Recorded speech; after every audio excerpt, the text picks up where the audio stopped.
Notre Dame added a three-star defensive tackle into their class of 2025 over the weekend, but should fans be concerned about the amount of three stars in the class? That's next.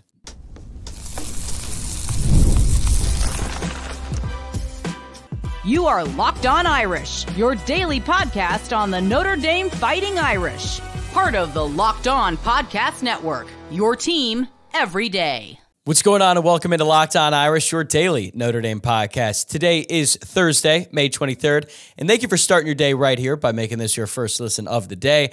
I'm your host, Tyler Wojciak. I'm a Notre Dame alum and producer at Fox Sports, and this show is free and available on YouTube and wherever you get your podcasts. If you are watching along on YouTube, please give the video a like and subscribe to the channel. Or if you're on the go and you're listening to the podcast, I'd really appreciate it if you took a quick second to rate the show 5 stars, leave a review, and subscribe if you have not already.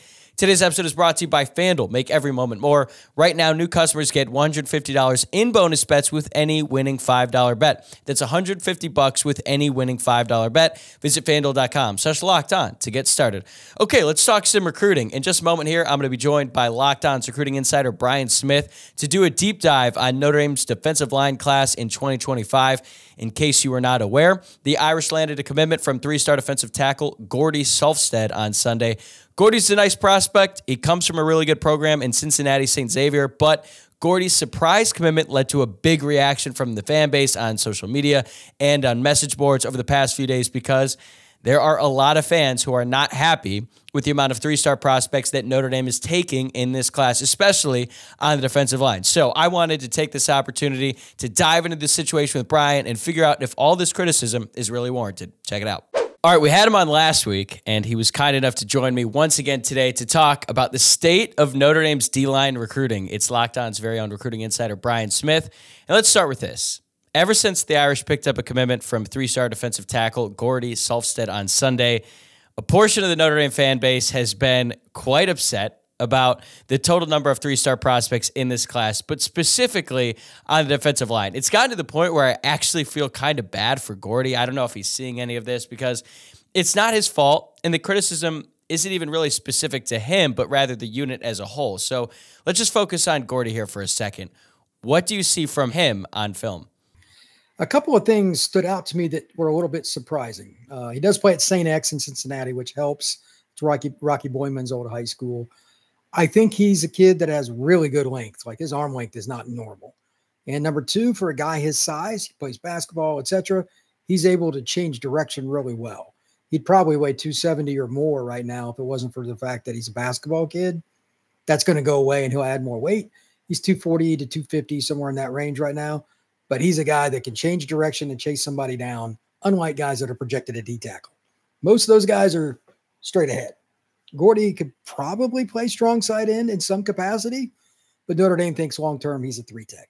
I'm cool with it because his first step, his power, his hand power in particular, he's got heavy hands. They're good. It's just he's a 3-star, and too many people concern themselves with the rankings. He's a long-term guy. I get it, but he'll end up being a player that starts more than likely. I'd be surprised if he didn't because he's very athletic. That's encouraging to hear, and you're right. He is listed outside the top 500 players nationally, but he put up pretty good numbers last season for St. X, and you mentioned Rocky Boyman. That's also where Luke Kuechly went to high school. They routinely put out really good players. They play against some really good competition down there in Cincinnati, Ohio. Last season, Sulfsted racked up 42 tackles, 6 tackles for loss, and 2.5 sacks. But right now, he's the 55th ranked defensive lineman in the class. He's got a pretty solid offer sheet. Do you see him as a guy who could potentially rise up the rankings here with a big senior season, or do you think that he's probably going to stay around that range? Well, he plays at a good program. I mean, they take on good competition, and it's a well-known school. The head coach is well-respected. There's a possibility. The thing with him that now he's committed to Notre Dame, teams are going to run away from him.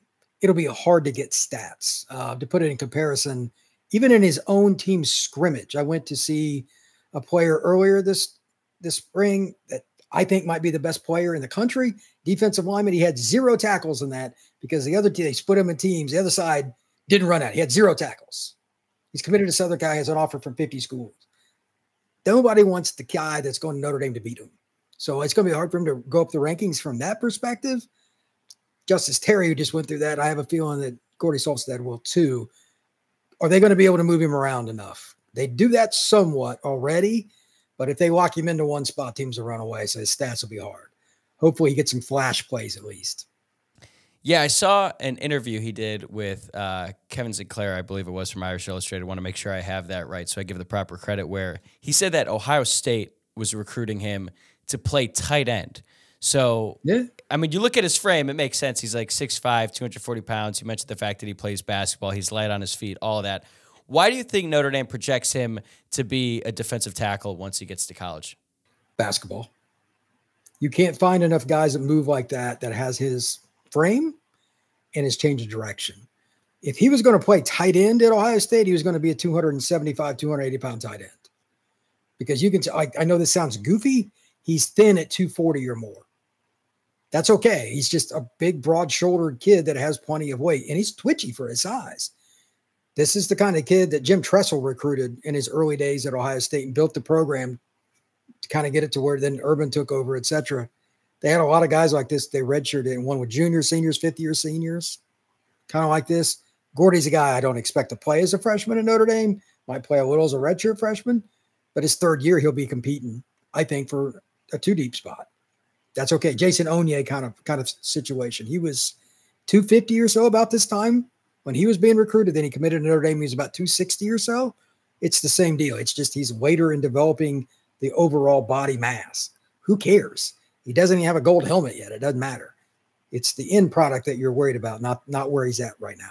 It's always a good reminder whenever you talk about these prospects who they're not even seniors in high school just yet. So they still have 3 more years of football before they actually start contributing for Notre Dame, or at least we think it'll be around 3 years for a player like Gordy. Now, he is the 21st commitment in the class and the 5th on the defensive line, along with 4-star Christopher Burgess Jr. and 3 stars Joseph Reif, Davion Dixon, and Dominique Hulek. I really like Burgess and how he projects, but the other 4, including Gordy, seem like developmental players at best. So do you see any diamonds in the rough out of the group of 3 stars, not including Gordy, since we already talked about him?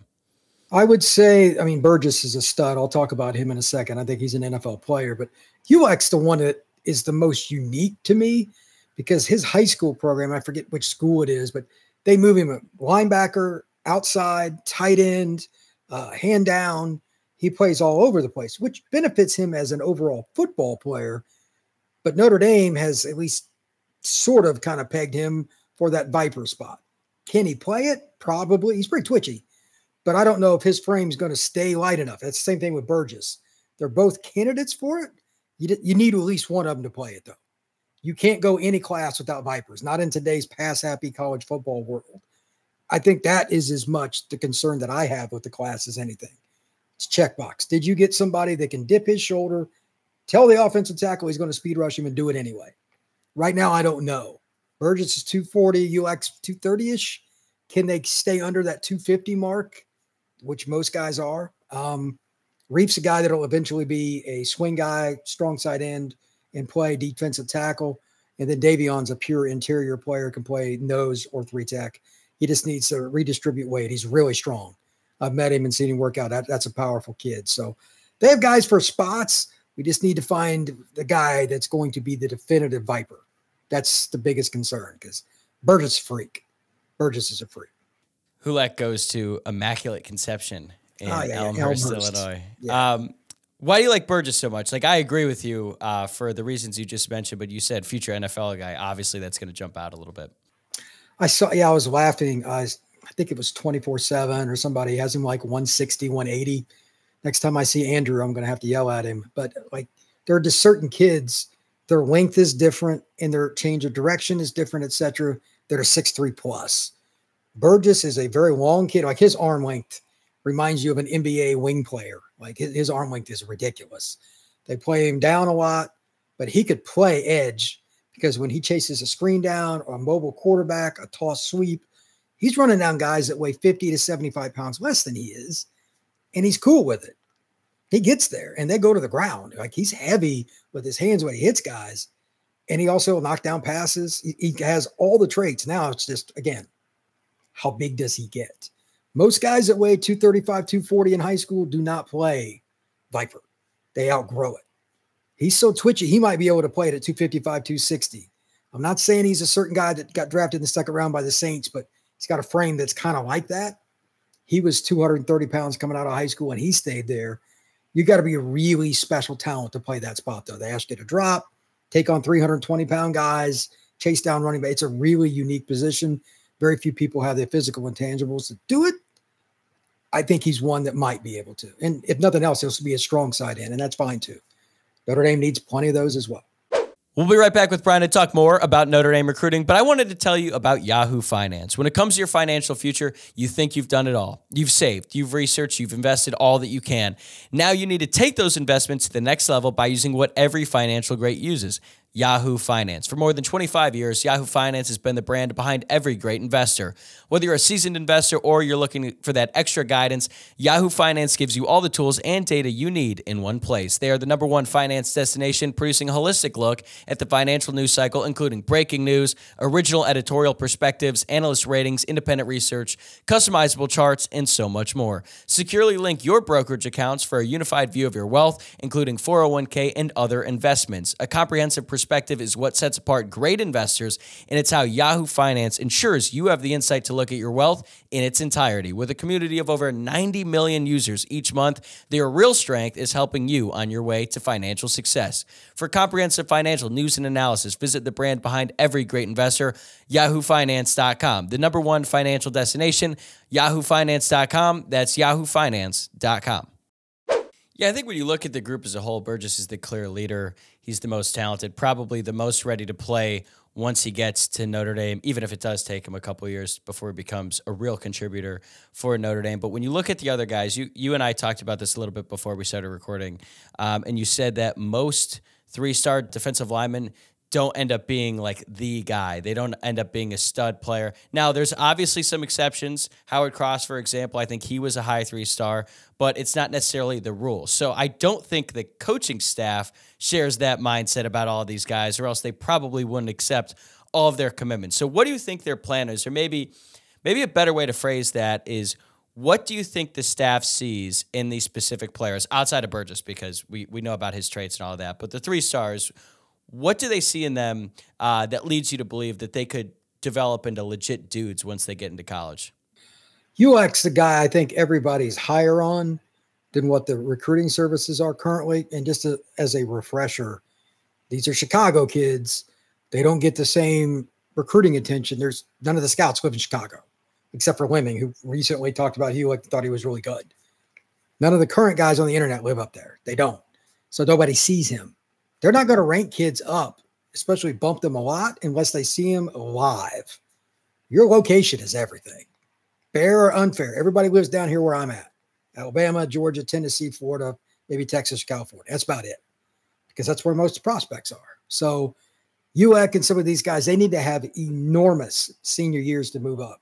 They got to be eye-popping to get people to watch their film, because Illinois is considered a basketball city now. Just is what it is. But like Reef and these guys, they could also get a little bit bigger. They're still developing.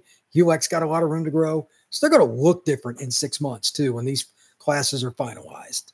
There's a lot of things that Notre Dame can kind of look at. And I know Notre Dame did not rank them like this recruiting services did. I've been told that multiple times. Their rankings is much different than 247, et cetera, right now too.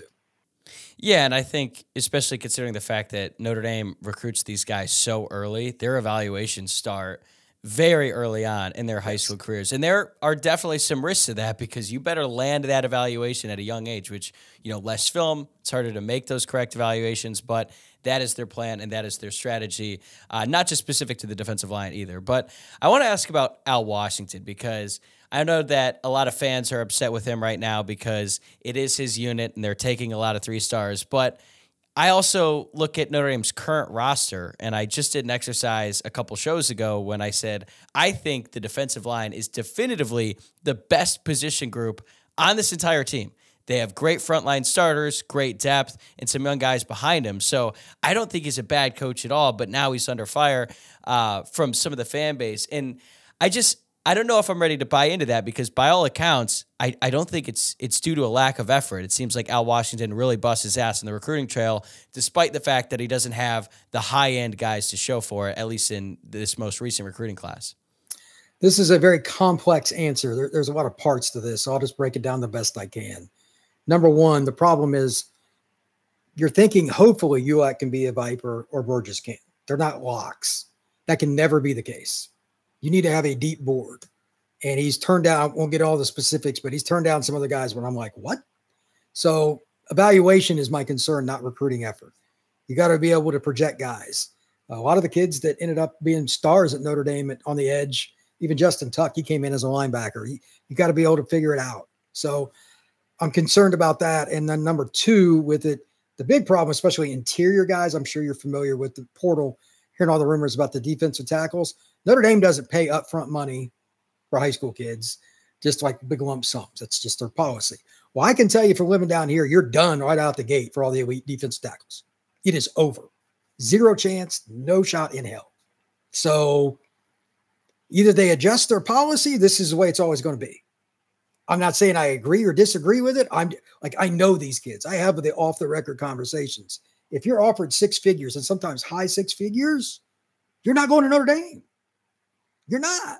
So there's just very few of these defensive tackles in particular. You know, there's 5 to 10 of them a year that anybody really, really wants. They're getting cash. They're getting it before they step on campus. So that's one problem, that it's not Al's fault. The other one is still just kind of the deal. Location doesn't help them very much. There aren't a lot of elite D linemen up north. So it's just a bad combination. It's been that way forever. Used to be when there wasn't NIL, it's just guys getting bags of cash. And there's still some of that too, but these kids are not going to turn down life-changing money for their family. They're not. So Notre Dame's got to figure that out. Maybe take more tight ends, more linebackers, and move them down. Like Ronaldo Wynn was a linebacker in high school, played defensive tackle, NFL.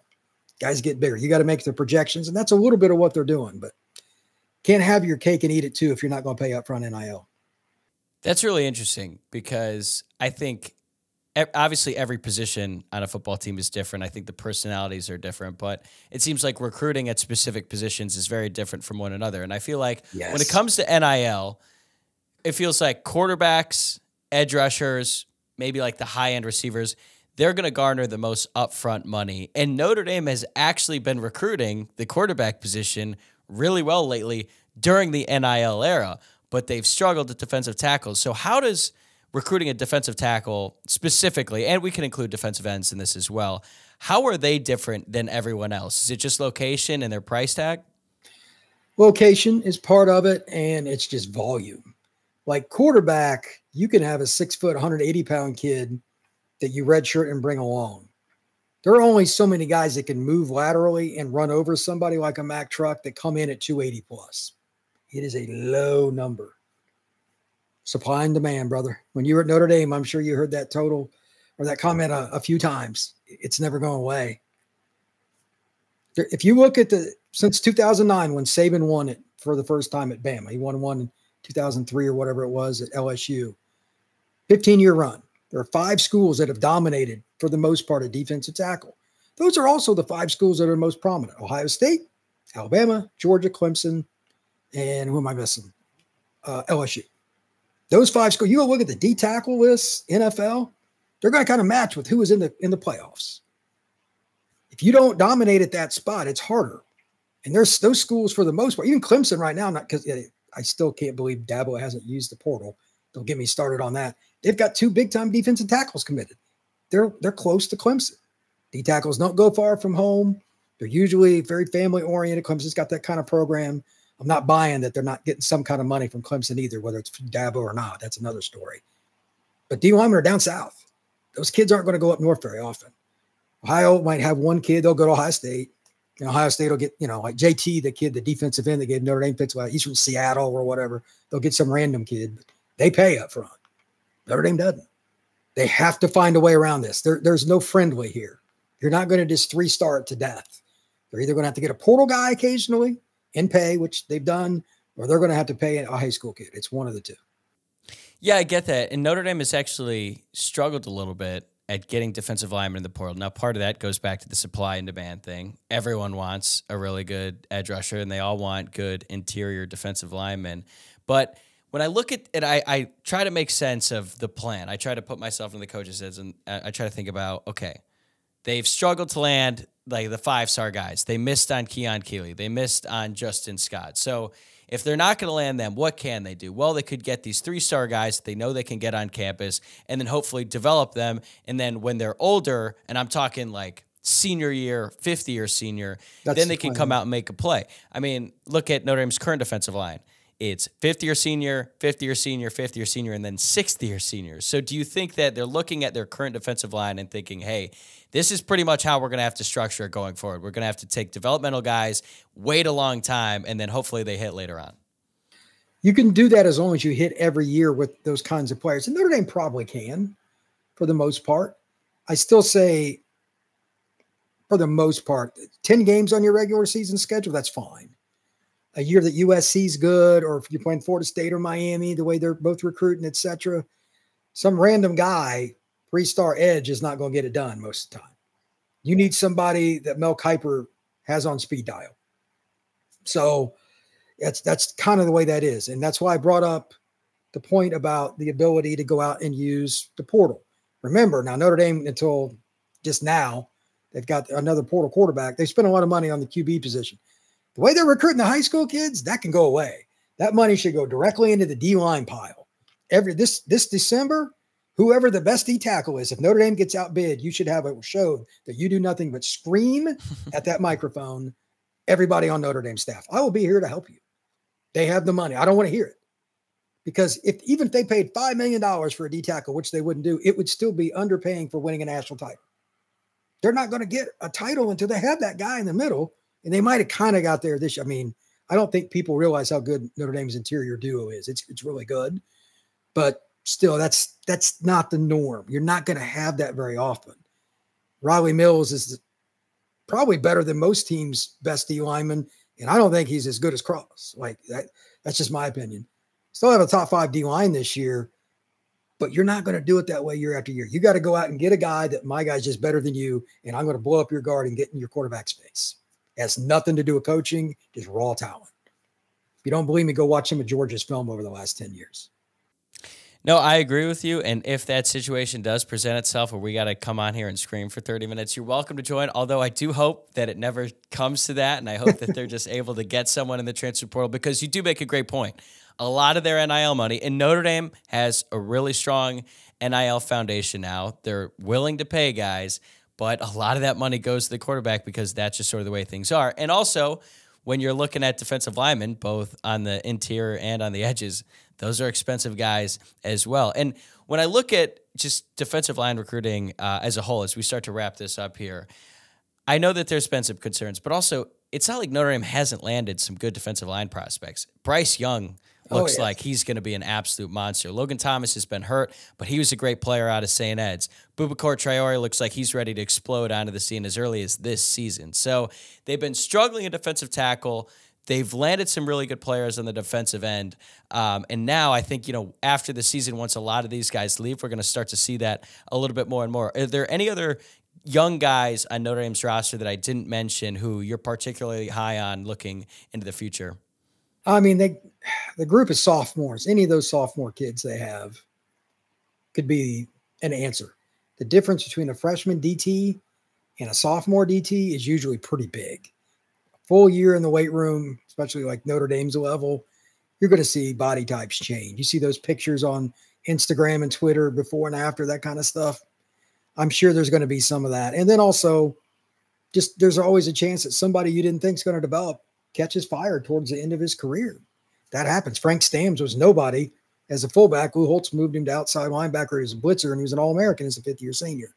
Helped him win the 1988 national title. Those things can happen. So they've got numbers. Now they need somebody to step up to be the guy that's after Riley Mills, et cetera. Because you're right, they got a bunch of seniors. They're going to lose a ton. Think about how many snaps they're going to lose out of their starting group this year. It's crazy. Yeah, so that's not a friendly transition. They need to get a portal guy, but these young players are probably more important. They got to carry the weight into the offseason and push it, or else they'll be a mediocre D-line next year and it won't be that good. Last question I have for you. Is there anyone left on the board that if Notre Dame were to land, it would make you feel better about the group as a whole? It depends. Like what their board is and what we know are two different things. I think Sulfsted is kind of a example of that. I'd never heard of him prior to it because I don't scout Ohio, and And then he committed. Like, who's that? And then I watched, oh, he's pretty good, but like he's an Ohio kid. There's probably a couple of kids they're working on somewhere. That's just how this business works. These kids are never really committed. And if you think all the Notre Dame kids are really committed, I've got some swampland for you in South Georgia. But that's how it works. You got to keep getting on the phones, trying to get kids to come to your campus. And I doubt that we have to worry about Marcus Freeman's dedication in that area. That's the one thing I'm not concerned about. I totally agree with you on that point. Be sure to check out all of Brian's work for us here at Locked On. Give him a follow on Twitter at FBScout_Florida. Brian, I always appreciate the time. I'll give you a couple weeks off after you came on last week, but I appreciate it, and I really enjoyed this one. Thank you very much, sir. It's winner-take-all time in the NBA and NHL, and FanDuel is giving you a shot to bring home a big win of your own. Right now, new customers get $150 in bonus bets with any winning $5 bet. That's $150 to bet on spreads, money lines, player props, and more. All right, I'm going to give out a pick today. So tonight we got Celtics-Pacers Game 2 of the Eastern Conference Finals. I like the Pacers to cover tonight. I know they blew it in Game 1, but they're +9 right now on FanDuel, and the Celtics have really struggled in Game 2 so far this postseason. So I don't think the Pacers are going to win, but I do like them to cover tonight +9. Visit FanDuel.com/lockedon and make every playoff shot count. FanDuel, America's #1 sportsbook. That's going to do it for this episode. Thanks again for making Locked On Irish your first listen of the day. I'm going to be back tomorrow with the mailbag, so get those questions in. Remember, you can drop them in the YouTube comments, or you can send them on Twitter at Locked On Irish or on Instagram at Locked On Irish Pod. Last but not least, please subscribe on YouTube or wherever you're listening to the podcast. I'll see you Friday.